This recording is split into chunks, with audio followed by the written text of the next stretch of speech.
يجعل الله لهم وجهة نظر. فبعضهم يقول لك إيه؟ أن إبليس رحمة من الله عز وجل. إزاي يا مولانا؟ قال بمخالفته تدخل الجنة.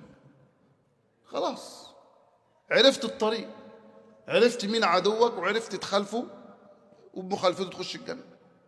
دي وجهة نظر. وجهة النظر الثاني يقول إيه؟ إن الشيطان لكم عدو فاتخذوه إيه؟ عدوا. ده المنطوق. المفهوم بقى، المفهوم إيه؟ سيدي أبو الحسن الشاذلي يقول إيه؟ وإن الرحمن لكم حبيب فاتخذوه حبيبا.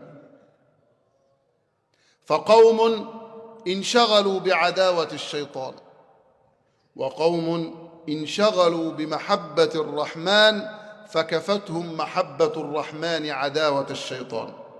قال فبعزتك لو أغوينهم أجمعين إلا عبادك منهم المخلصين.